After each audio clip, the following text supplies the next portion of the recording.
Think forward. Think Research Channel.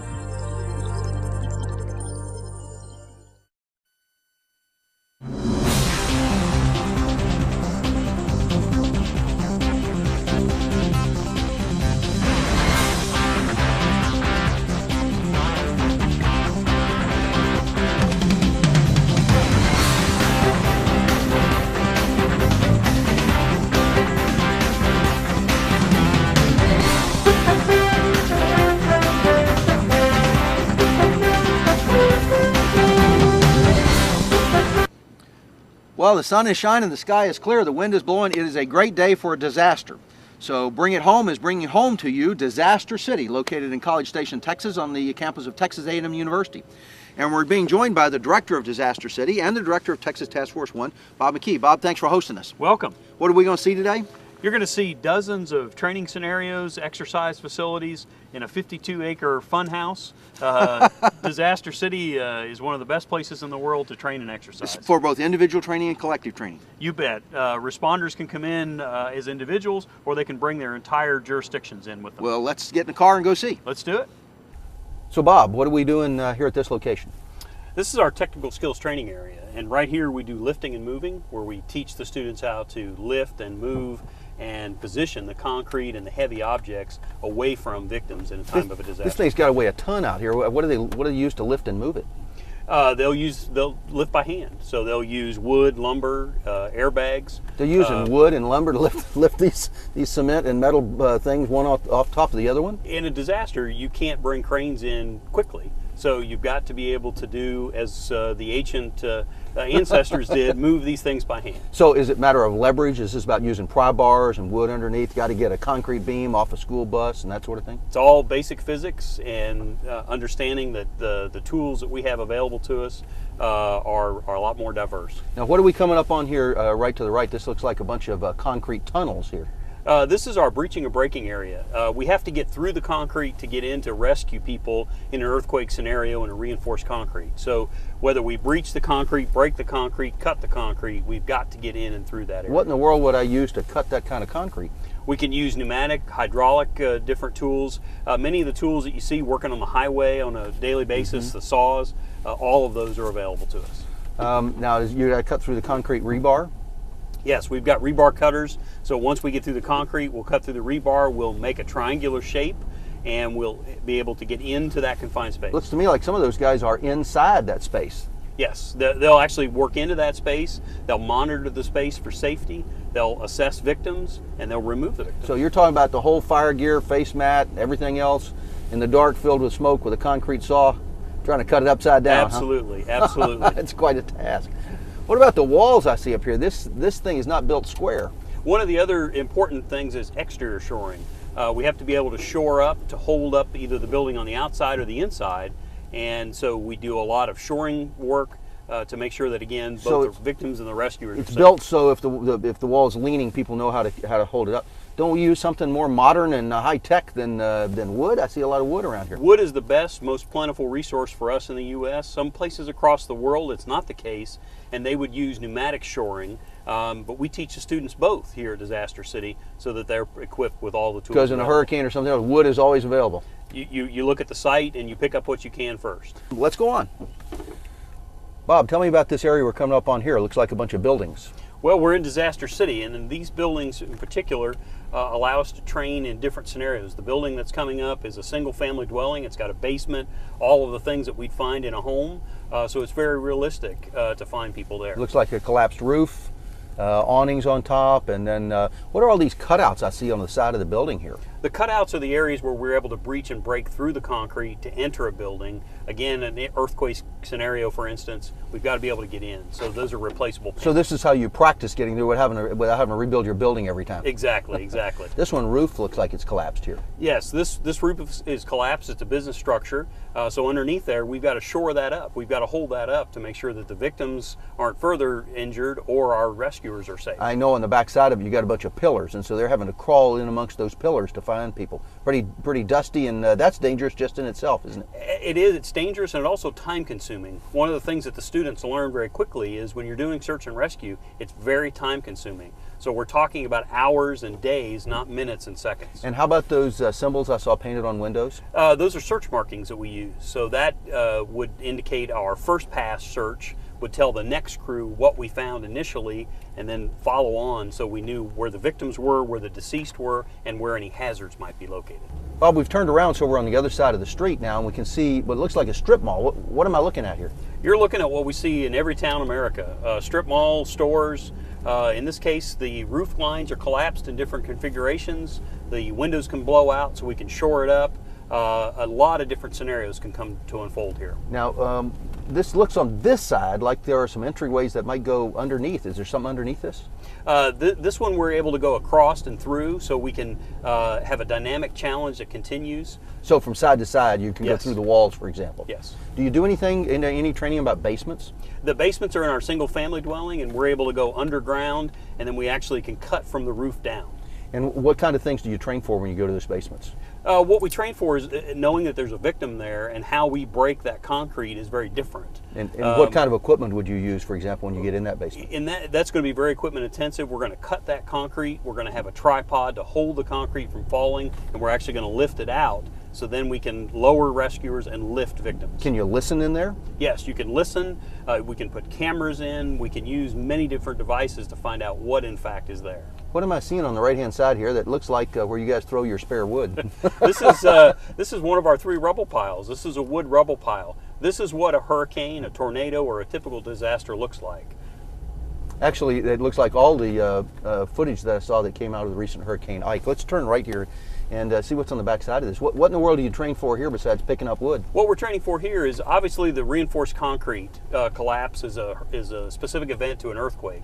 These types of events are what we see often. So we have pre-staged tunnels in and throughout this pile, so victims can hide. Our canine search specialists can use their canines. We can use our cameras and our listening devices. So there are tunnels underneath this? Yes.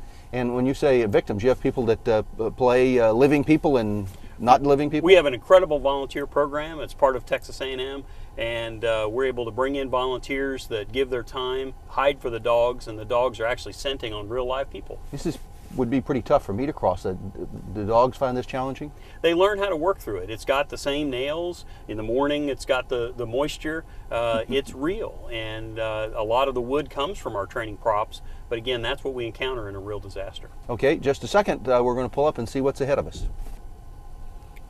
Bob, we're coming up on what either used to be or is going to be a building here. The thing looks collapsed. What are we looking at? This is actually our newest prop. This is a government complex building.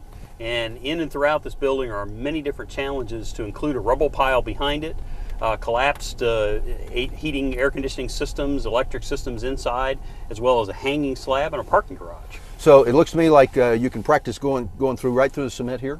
Yes, we could go through the cement on the first floor or the second story. Imagine, if you will, all these heavy tools and equipment. Now you have to suspend them by rope or by ladder.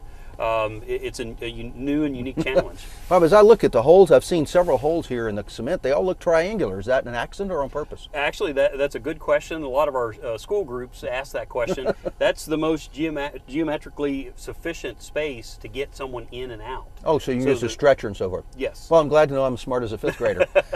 And you got a rubble pile worked in with this, so you'd have to work through that. And hanging slab means there's a big piece of cement hanging off, and you got to worry about whether it's going to fall on your head. Exactly. We saw this at the Oklahoma City bombing in 1995. The slab was hanging over the rescuers, so there's a training technique that we have to teach that shows them how to pin and tie that off. Actually, this does remind me a lot of the Mirror office building. I noticed there's some cars in a collapsed garage here. Yes, we've got cars that are in the collapsed garage. We can put victims in that. So you actually have to make access through that parking structure into those victims and extricate the victims. We're going to turn around here so that the viewers can see this from the other side. Great. Well, Bob, we're going to take a little break here, and we're going to finish our tour of Disaster City next time. Thank you very much for being with us and showing us around. We've been with Bob McKee, who directs Texas Task Force 1 and also Disaster City here at Texas A&M University. Glad to have you.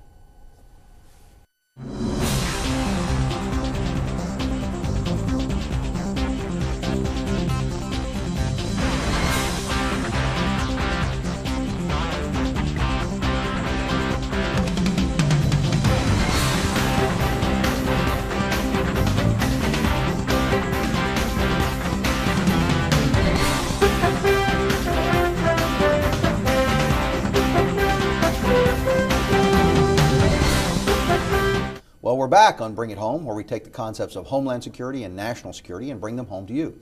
We're going to be talking now with Dr. Kemble Bennett, who is a Vice Chancellor at Texas A&M University and the Dean of the College of Engineering. So, Kim, thanks very much for being with us. My pleasure. We're going to talk about Homeland Security issues, specifically emergency response. But I want to begin by setting the scene with the Department of Engineering as a whole. How about tell us a little bit about this behemoth that you head? Well, the Dwight Look College of Engineering is a behemoth, I think. It's a good description. It's the size of many universities. We have a little over 10,000 students studying in the college with roughly 15 different academic disciplines housed in 10 different departments. So it is a very large college. Can't think of an engineering discipline that's not represented within the college. Well, I know very highly rated nationally, and you have a tremendous footprint overseas, don't you? Yes, it is highly rated. We're definitely amongst the top 10 engineering institutions in the U.S. And we do indeed have a campus in Qatar, so the state of Qatar in the Middle East, where we do have 4 of our engineering programs going there. You have a lot of things working besides Homeland Security, but Homeland Security is a major effort within your university. I've worked with your people in industrial systems on border issues. I'm working with them on chemical issues. Would you explain how kind of that touches all phases or all aspects of the college? Well, I think a lot. Homeland Security is a fertile ground to do engineering work in. If we're talking border security, there's security systems, surveillance systems. If you're talking in the areas of biochemicals, we have our chemical engineering department doing biochemistry. If you're talking structural materials, blast resistant techniques. Petroleum engineering. Petroleum engineering, we have chemical engineering, petroleum, mechanical, all the engineerings find fertile research areas in some parts of Homeland Security. Well, I think that's a very important point too, that we think of engineering as schools as teaching engineering, but you have such a broad research base, don't you? Well, that's exactly right. We're a very large research school. Our College of Engineering is number 1 or number 2 in total research funding, and about 70% of that funding comes from the U.S. government. We're going to move on in just a minute to emergency response and Homeland Security issues, but I do want to pause just for a moment and make sure that you explain to us TEES, which is one of the sub-components of the Department of Engineering, TEES. Right. Well, as a land-grant university that was established, Texas A&M in Texas, it has missions to do research and also outreach of service to transfer that research to the common good, to the people of the state of Texas and around. So we have 2 entities to do that. Our first entity to do that for research is TEES. Texas Engineering Experiment Station. And the faculty do their research through TEES. TEES has affiliations with other universities throughout the state of Texas where we have offices and involvement, and we can put together wide-ranging teams of expertise to research problems of interest. If people want to look that up on the internet, it's TEES. That's correct, TEES. TEES also has a big footprint for the state of Texas, doesn't it, for people that need engineering assistance. 254 counties. That's right. We have people who are involved in research through most every county in this state. Now, the other component that I want to stress is TEEX, right. T-E-E-X. Yeah. How do you explain to us what is TEEX? Well, as I was mentioning before about the land grant mission, one is research and then the other is carrying that applied technology out for use. And that's where TEEX comes into the picture. TEEX is primarily an institution, or it's a state agency actually, goes out and does training and technology transfer. So they're the training technology transfer arm. The college is the educational arm, and TEES is where we do the research that we can then transfer. Yet so many things going on, it really takes an organization like that to sort of keep track of it and be able to be responsive nationwide. That's correct, and it keeps the missions very, very clear so that you can take the different people that are involved in the different organizations and focus them on their particular mission. One on education and research, one on outreach, and one on research. Now, we'll talk about the outreach training in just a minute, but let me focus first on the training here. Now, there's a large fire field here at Texas A&M. It's been about 75 years that it's been in existence here, and trains a variety of people to include commercial firefighters for down along the Gulf Coast, petrochemical plants, and international people. Now, you personally were involved, Kim, in creating the idea for a outreach program out of TEEX. This was then following the Murr office building for the federal office building in Oklahoma City in the mid-1990s, and you came up with a new idea for training in TEEX. How about explain to us, what was that? Well, the after the Oklahoma City bombing, it became clear that we were entering into a new age, an age of terrorism. I think there were plenty of signs before that, but for me, on our own soil and close, I said, oh, terrorism became very real. Also, it looked to me like the role of the emergency responder was really changing. It used to be from fighting fires, now most of the calls are medical, and now it looked like we were into something new in the rescue area, what I'd call heavy rescue. And we needed a training facility, and the state needed what we refer to as an urban search and rescue team, one of our federal teams we needed to have in the state. So we began forming our own team, and we built what is today Disaster City to not only train our team, but to train firefighters from around the country to come in to have a world-class facility. Now, you've trained a state response state response organization, which is very large now, almost 300 people. And you have this training facility here that people can come to. And we're going to, on some of our other programs, we're going to take a windshield tour of that facility. What kinds of things can they receive? What kinds of training can they receive here? Well, the most important thing about training, I think, law enforcement and firefighters and many disciplines, even engineers in that respect, is you need to put them into scenarios that they're going to operate in. You can't just talk about them and then go do them. You've got to put them in it. And what Disaster City did, because there wasn't a facility like this in the country at the time available for use for simulating disaster response. And what we needed was a facility where we could do command and control and search and rescue operations and actually simulate the type of environments that these rescuers would be working in. So learning to use a welder or cut concrete in a parking lot is one thing. Doing it with all the gear in smoke, in heat, in a confined space, that's a different deal. You said it exactly.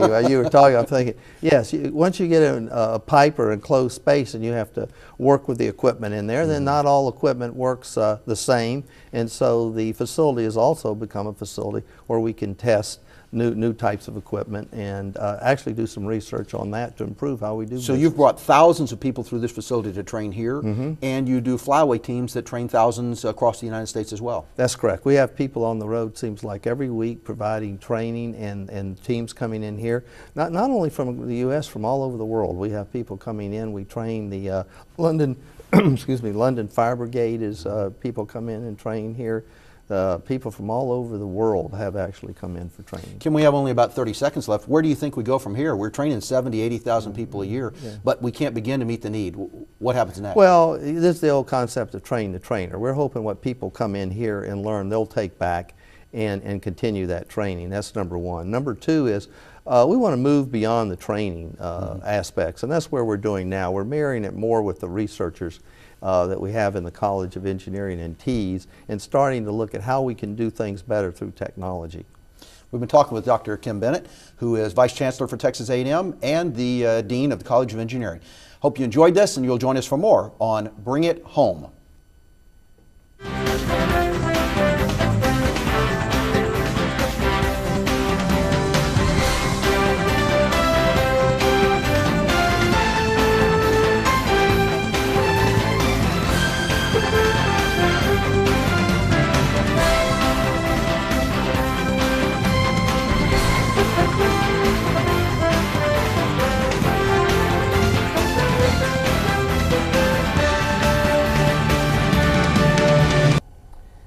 Well, on Bring It Home, we're back at Disaster City, part of the Texas Engineering Extension Service here on the campus of Texas A&M University in College Station, Texas.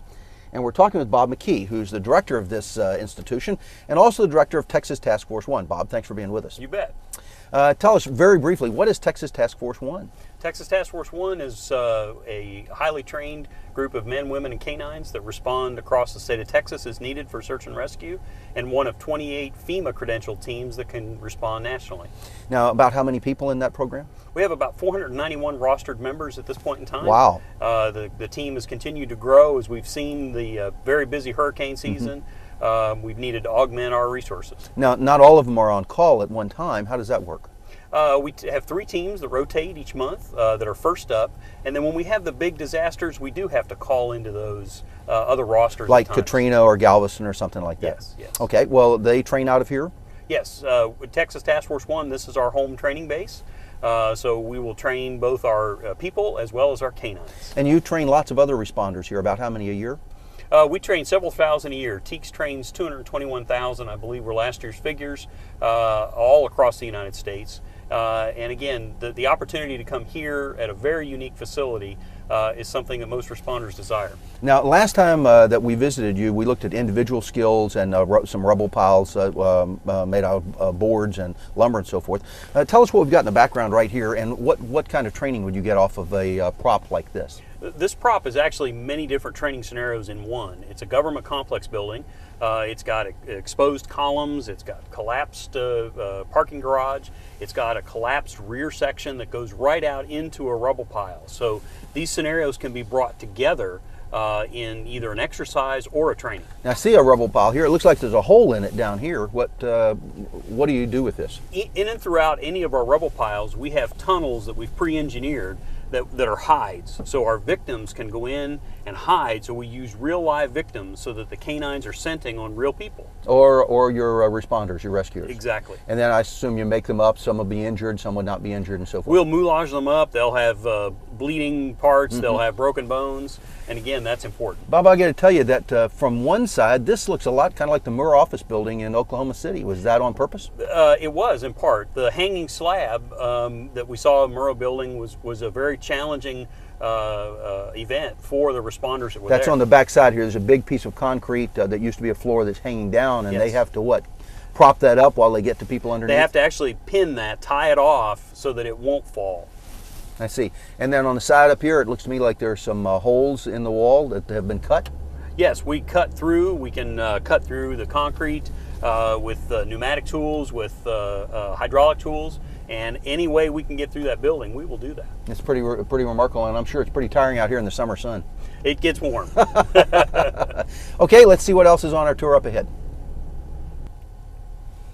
Now, Bob, we're coming up on something that looks like a big square building here.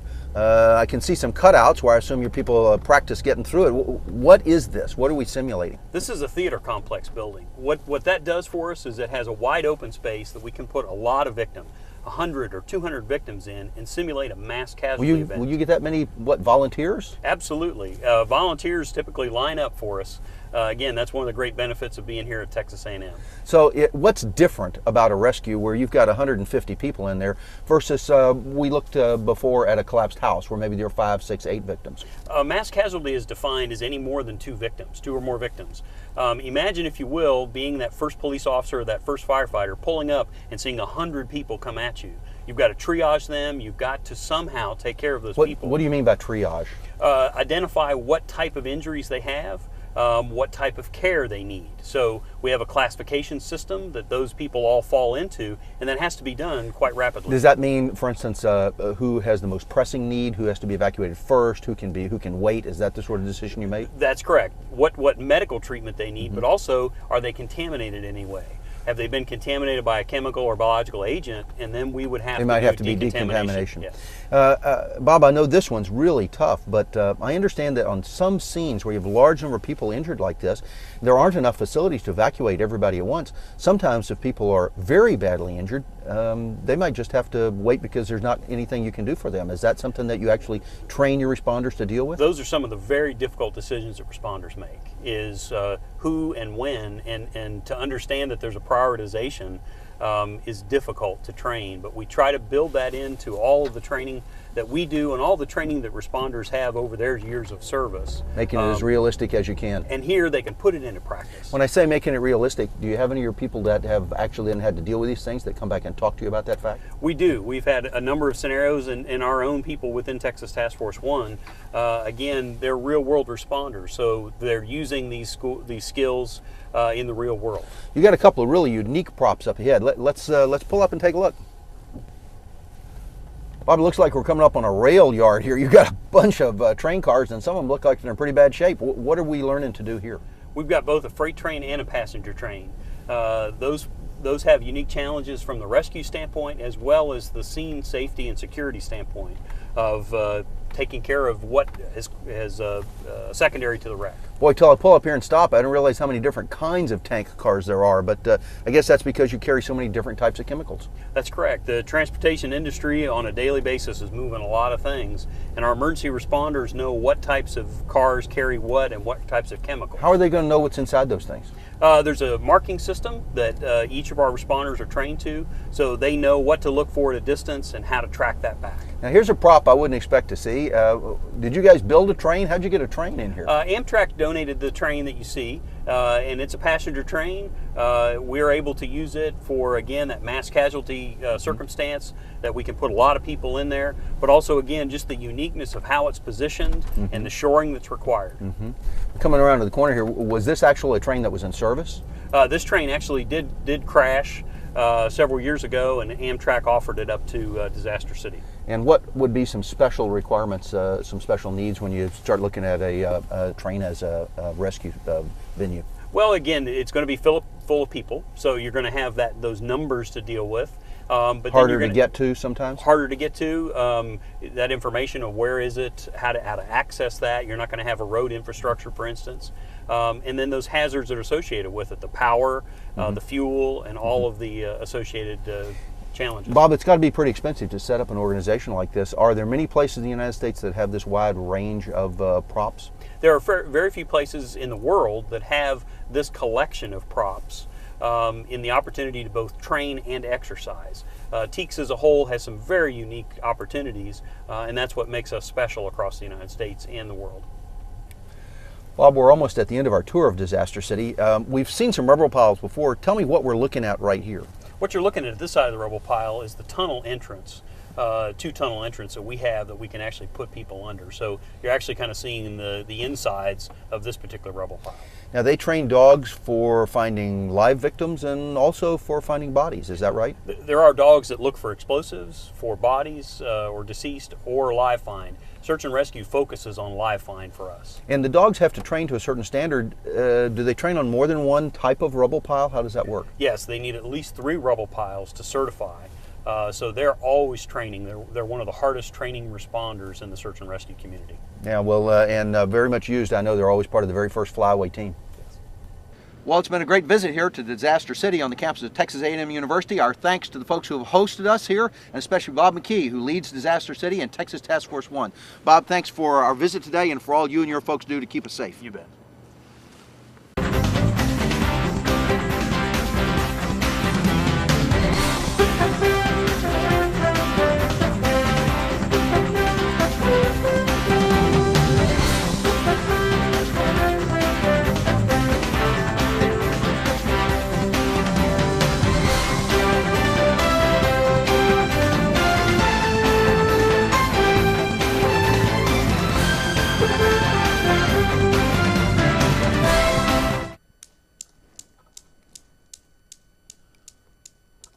Welcome to Bring It Home, where we use the concept of Homeland Security and national security and try to bring those concepts home to you. And today we're going to talk about the question of what is war? What's the nature of war? Many people start their study of war purely with the definition. And let me begin by telling you I'm very much in the favor of peace studies. I don't think you can have peace in the long term unless you study what conditions bring it about. But neither can you have peace unless you understand the nature of war and why it takes place. And so that's what we're going to do today, and primarily from a Clausewitzian perspective. A lot of people have begun their study by asking the definition. And the truth is there is no single definition for war, but scholars have largely accepted that war is defined by some combination of these concepts. It has to be sustained combat. It's not just an exchange of blows or attacks.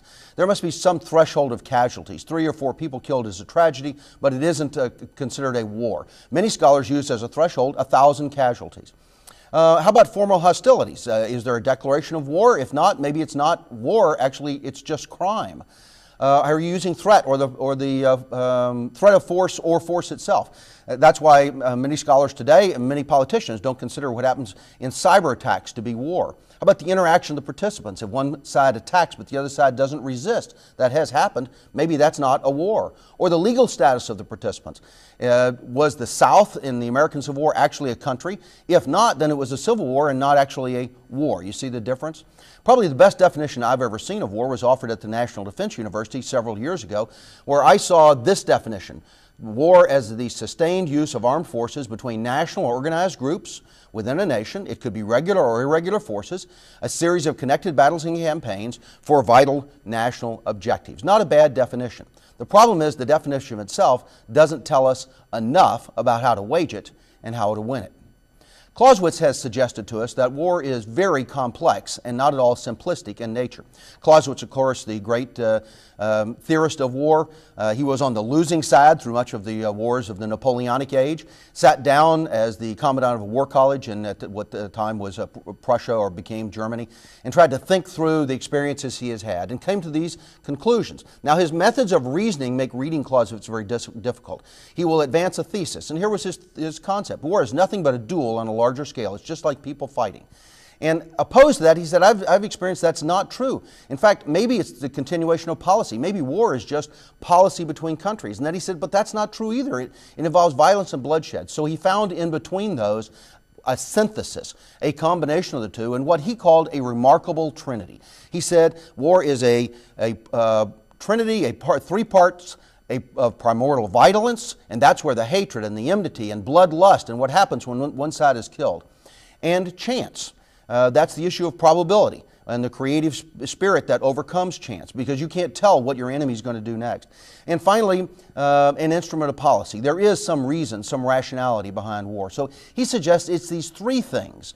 And the problem is finding the balance between reason, passion, and chance. Now, the way many people have studied wars, taught war, and tried to practice war is to say it's just reason. If I put in 1 battalion's worth of effort, I get 1 battalion's worth of outcome. If I put in 2 divisions worth of effort, I get 2 divisions worth of outcome. They've tried to approach war on a very rational basis. But Clausewitz's suggestion was that war is actually not just force. It's not just passion. It's not just chance. Instead, he says it's as if it were balanced, a magnet being balanced between those three. Now, here's 3 different magnets in the base here. Here's a magnet on the top. And when you release it, what you find is it's impossible to predict the trajectory, the direction that this is going to go. This is his suggestion about war. You can do the best you can with reason and training and so forth. But the truth is, there are going to be things you just hadn't anticipated because it's a constantly changing balance. So hence his suggestion that war is very, very complex. Violence is certainly involved. He says if there's no violence, if there's no bloodshed, you're kidding yourself to think it's a war. That's why a war on poverty or a war on illiteracy is never, or a war on drugs, is never really a war because there isn't any real violence involved. Secondly, he says it's not just logic. You can't just win by superior logic. And lastly, it's not just passion. It's not just blind hatred. It is, he says, a synthesis of these 3 things. This makes war complex and vital. It is a life and death issue for every nation, and very, very difficult to win, to wage. It requires all the elements of national power. That's international relations, domestic governance, and domestic leadership. In order to win it, you have to combine diplomacy and economics, as well as military force, and even intelligence, and the way you talk to and convince your own people. All these pieces come together in order to wage war. It's this synthesis, this bringing together of international and domestic elements, which makes war a link between national security and Homeland Security. Many people have talked about Homeland Security as though it were purely a matter of defending against storms, or purely a matter of protecting lives. It's not. It's a matter of protecting the state and the legitimacy of the state. We hope you'll understand this lesson, find it interesting, and so come back and learn more on Bring It Home.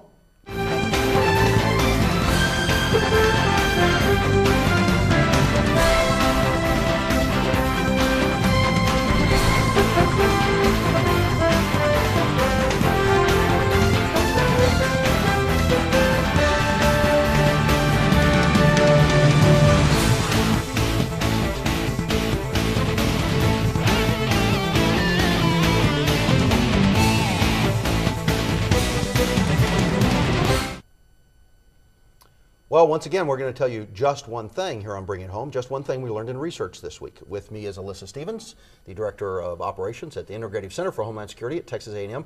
Alyssa, tell me just one thing that caught your attention in research this week. Well, this week what caught my attention was the report put out by the Center for Strategic and International Studies. This was the cybersecurity recommendations for the new administration. CSIS has issued a variety of reports in the past. What caught your attention in this report? Well, I thought this was a very comprehensive report. They had three major findings, which are that cybersecurity is now a major national issue. During early 2007, we had a lot of threats to the U.S.'s cyberspace. There were many damaging attacks.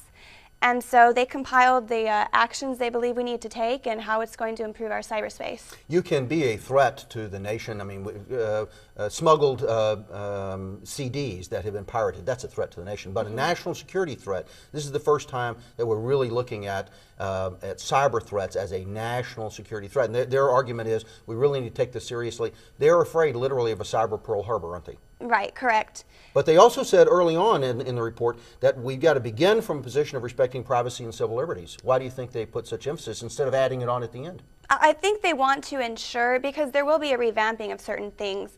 They even want to necessarily authenticate our digital identities. So perhaps the days of just logging on and browsing the internet are over. However, they want to make sure they point out that they're not trying to infringe upon civil liberties. They're only doing this for the sake of protecting our national cyberspace. Well, what they're calling for is a comprehensive national strategy. That is one that takes all the things that the FBI and CIA are working with other countries and Interpol and link them together with the State Department. What are some actions that they would say, how are we going to put this together? What are some actions they want to take? Well, for them, comprehensive, they said that means using all the tools of the U.S. power in a coordinated effort.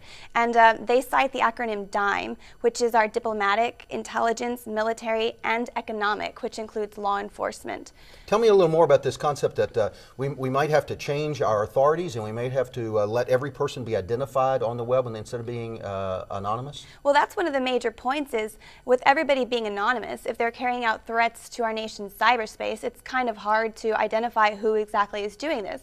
So they're proposing a possibility of having everybody use a digital authentication logon. In order to log on. Last point, 30 seconds left. They said, among other things, don't start over. Why is that? What did they mean? Well, the Bush administration did take some steps during his presidency towards improving federal cybersecurity. They had the Comprehensive National Cybersecurity Initiative. And while this wasn't completely comprehensive, they do believe it's a good starting point. They believe we should continue to work from there instead of scrapping it all and starting from scratch. So, hope you learned something on Just One Thing, and you'll join us for more here on Bring It Home.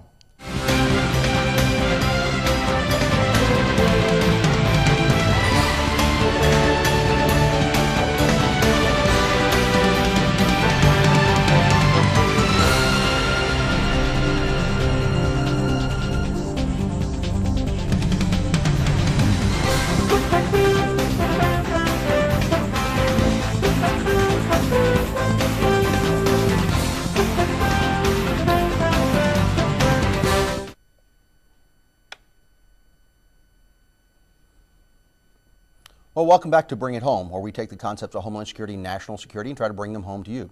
Last in this series, we took a look at Clausewitz and his thoughts on the nature of war. This time, we're going to see what insights those provide to us about the war. And let me credit, first of all, my friends on the faculty at the National War College who taught me much of what I'm about to explain to you when I served with them and worked with them in the 1990s. Great bunch of folks. We're going to present you today with three insights that Clausewitz offers into war. Remember, he was the great theorist of war out of the 19th century, based on his experiences in Napoleonic War, sat down to think about it hard, and gave us some concepts. And the concepts we looked at last time are that war is very complex. It's an issue of life and death for the nation. It requires all the elements of national power, international relations, domestic governance, all have to come together. You have to include diplomacy and economics and intelligence as well as military power. And it becomes the link for us in modern day between national security and homeland security. I know a lot of people talk about homeland security as though it ought to focus first on hurricanes, disasters, natural disasters, and earthquakes. Those certainly would be included, but I would suggest that the first consideration for homeland security, the reason we're doing this at all, after all, and instead of just taking storms separately the way we did in the past, the reason we're wrapping them up under a government agency is because of the concern for national security. So, Clausewitz' conclusions: war is not just violence, blind, it's not just logic, it's not just passion, it's a synthesis of those items. It is, as he said, a magnet suspended over three magnets, which is where we got our image.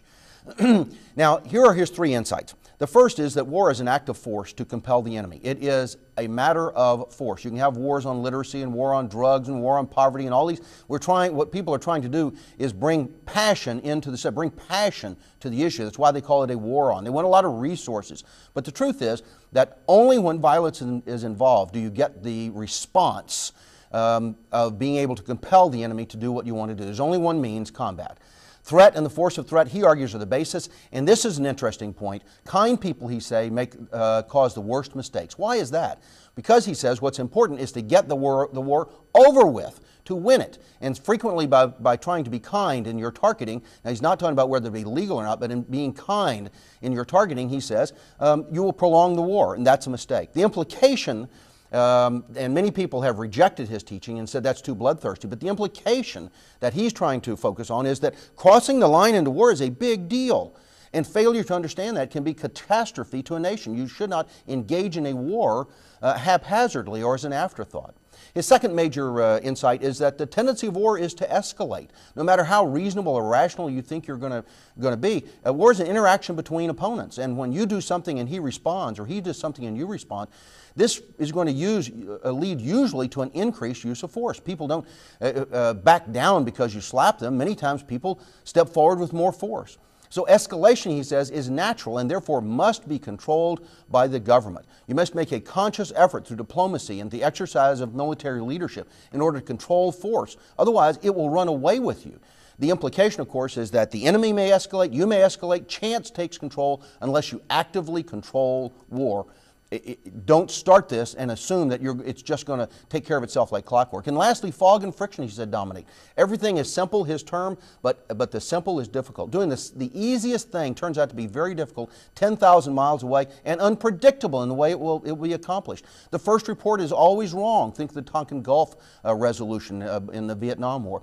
And you cannot plan on how to deal with fog and friction. You can only train and practice and try to adapt. And so what that means is that controlling war requires rules, and hence the use of the theory of the just war, that a war must be waged within rules. First of all, a war must be declared only justly because of rules are satisfied, waged only within the rules, and there must be a just termination afterwards. Now, these rules were put in place for humanitarian reasons. I'm suggesting utilitarian reason, and that is that waging war within the rules causes narrow reasons to go to war. It controls violence within war. It will bring you to a quicker end to the conflict and a better peace at the end if you wage within the rules. Remember this, without a just war, think about this, the enemy can't surrender. If he can't trust you to treat him justly, he can't even surrender to you, which is what happened in the Pacific War in the 1940s when neither the U.S. forces or the Japanese forces trusted each other to act with humanitarian intent. So the important lessons, the third thing we're going to, or the fourth concept after the three Clausewitzian concepts, the important lesson is that the use of force and threat of force over time to achieve policy, that's the way war is defined. Use of force to achieve policy. It should be waged within rules for legal ends. Every war is different, but every war combines reason, passion, and chance, and every war threatens to spin out of control. Now, the challenge, of course, is this. What if the enemy has a different logic? What if the enemy has an entirely different set of rules? What if you try to play within the rules to control war and his whole intent is to make war and passions spin out of control? Well, then you're up against a serious, serious problem, which is why Clausewitz said this. The first, supreme, most far-reaching act of judgment that a statesman and commander have to make is this, to establish the kind of war upon which they're embarking. Don't mistake it for something else. Understand the kind of war upon which you're embarking. Well, we hope you found these insights into war interesting and will join us for more on Bring It Home, where we take the concepts of Homeland Security and national security and bring them home to you. You can find more on our website, homelandsecurity.tamu.edu.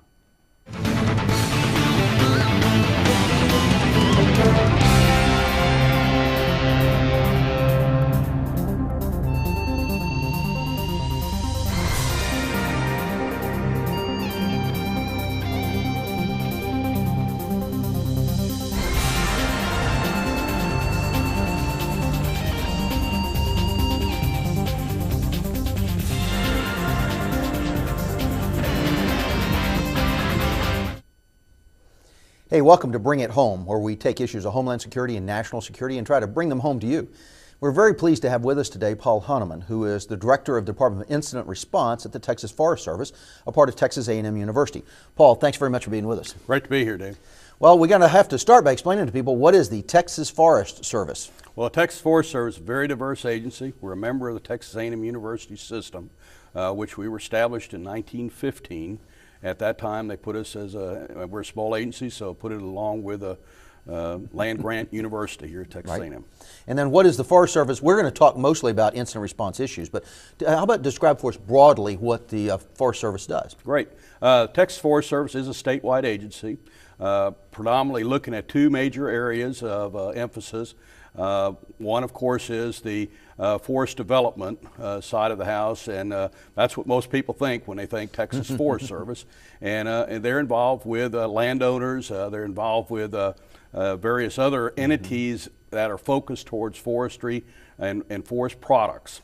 So they do reforestation, they try to keep the forest healthy.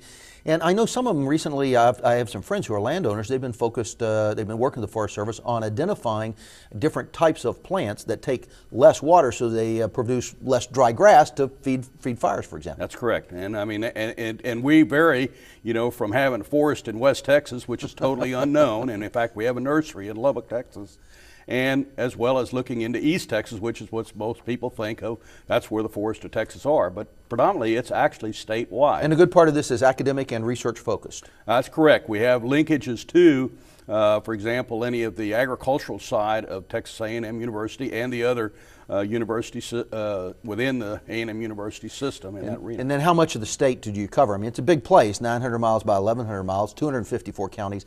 How much of that do you touch? We touch every bit of the state. I mean, 260,000 square miles of the state.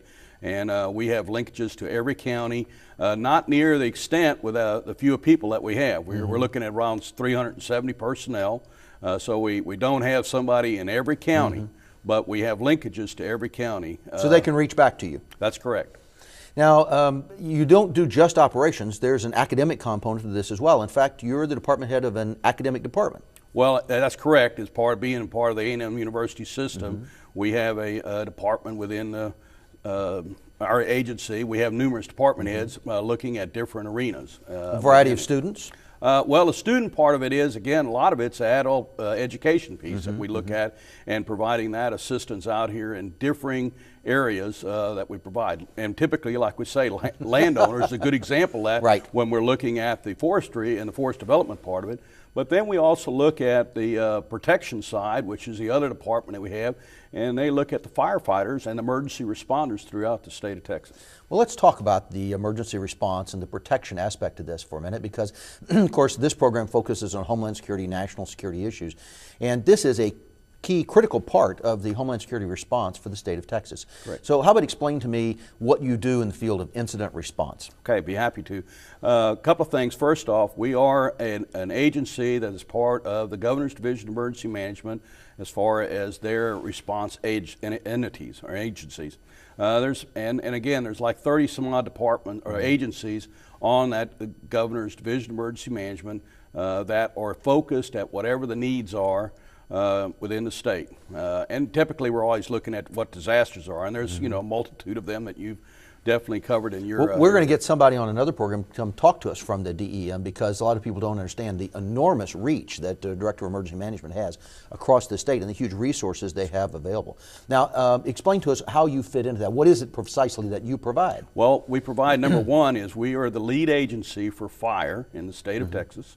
And fire response. We have additional support agencies that tie into us when that need arises, just as we are support to other agencies that are lead. And uniquely within the A&M system, there's two of us that are lead agencies for respective safety items that people should be aware of. I mean, the Texas Engineering Extension Service with the search and rescue mode, and then for us for dealing with fire, and we support them, they support us, and that's a very important role. But additionally, we have, when we talk wildfire, but then any kind of disaster out here, catastrophic event, and we call it all risk today, or all hazard, and we're involved in just about every event or incident that occurs in the state Well, give me an example of some of those that are, we'll talk about fires in a minute, some of those that are not fire related that you've been involved in. Well, one of the most unique one, of course, was the Columbia Shuttle incident that occurred February 1st, 2003.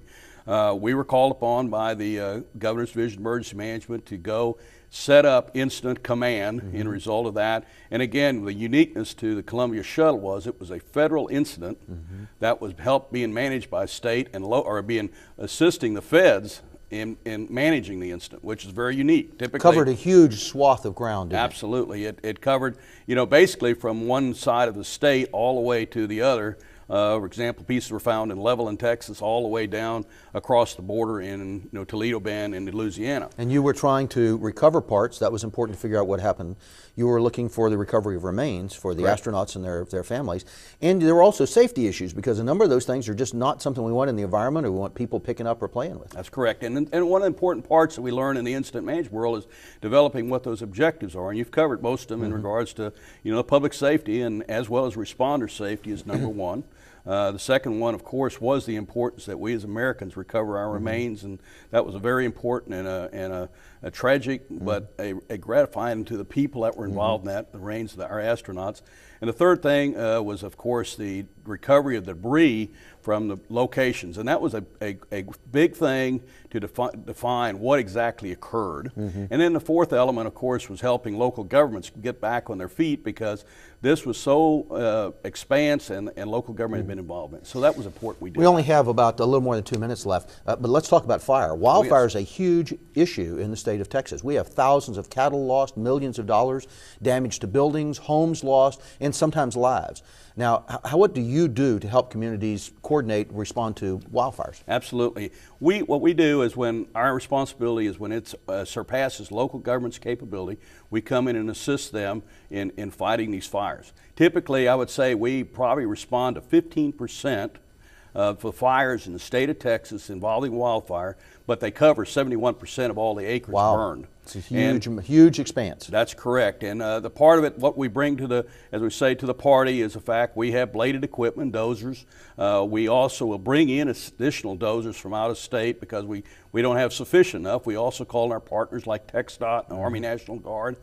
At the same time, bringing those pieces, managing it, tying in with the local entities and local jurisdictions. So north of here recently, we had a county that had 5 major wildfires in a county on the same day. They were out of volunteers. So they came to you for coordination. You could send resources of your own and you could find other resources to help share. Is that right? That is exactly right. We would tap into, like I say, either bringing in the resources from additional partners or calling on mutual aid across the state, which is another element that we help coordinate. And how many people do all of this for this huge state? Right now in the Texas Forest Service, about 160 firefighters, and that's that's about one firefighter for every 1,000 square miles, or even less than that. And so it's a major event. It's a gratifying opportunity, but no doubt we could use more. Now, some of those are people on the ground, and some of them are people that do coordination, and you also have an operations center, 24-hour operations center to coordinate that. We do. We have 24/7 if it's needed, emergency operations center here in College Station, and it's operated to assist our personnel that are on the ground. But additionally, one important element they have is predictive services that helps local government in knowing what the conditions are, whether it be for fuel moisture, the fire weather, and ties that all together. It's a fascinating story about the Texas Fire Service. We're very pleased to have Paul Hanneman with us here, who is the Director of the Department of Incident Response, on Bring It Home. Join us for more. We will bring home the issues of Homeland Security and national security to you.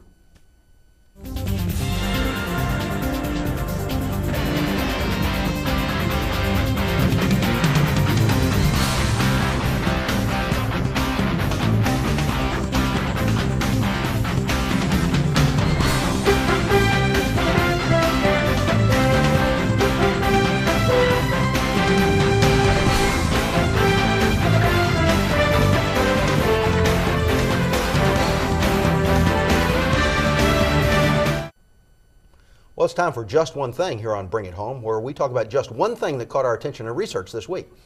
I'm here with our operations officer, Alyssa Stephens, from the Integrative Center for Homeland Security. Alyssa, you look through lots of things every week, lots of sources. Tell me just one thing that caught your attention this week, would you? Well, the most interesting thing I read this week was the National Drug Threat Assessment for 2009. This is a report put out by the Department of Justice every year, and they compile their data and their findings for the past year on drug trade, drug violence, etc. And they put it together in this report to cite what they believe are the biggest threats to our nation. Well, I know statistics and columns and numbers can be boring and dry. What did you think about this report? Well, this actually had some very interesting statistics. For one, more than 35 million individuals in the year 2007 alone either used illicit drugs and or abused prescription drugs. 35 million people is more than a tenth of the country.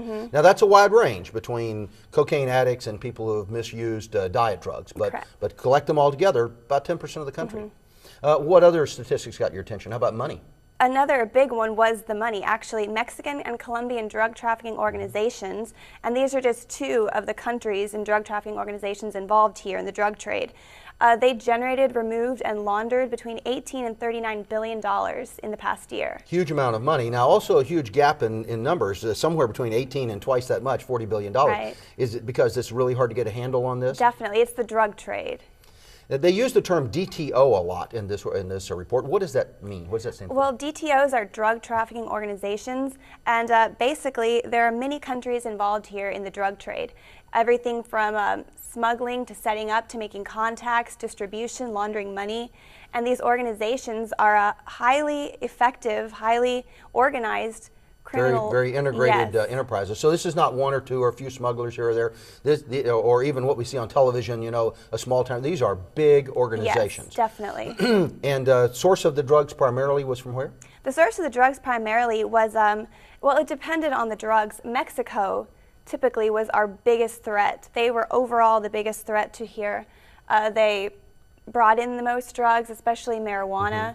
However, the Asian drug trafficking organizations are bigger when it comes to methamphetamines, MDMA, etc. I might mention that we're the biggest threat to Mexico as well, because we're moving guns down south that are enabling their criminals to spike the amount of violence. Well, where would we find this report real quick? About 30 seconds left. This report is from the U.S. Department of Justice, but you can find it on our website, which is homelandsecurity.tamu.edu. You can use our research source there, TEX, in order to find this document and thousands of others. Hope you'll do that. Hope you learned just one thing here on Bring It Home.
Think forward. Think Research Channel.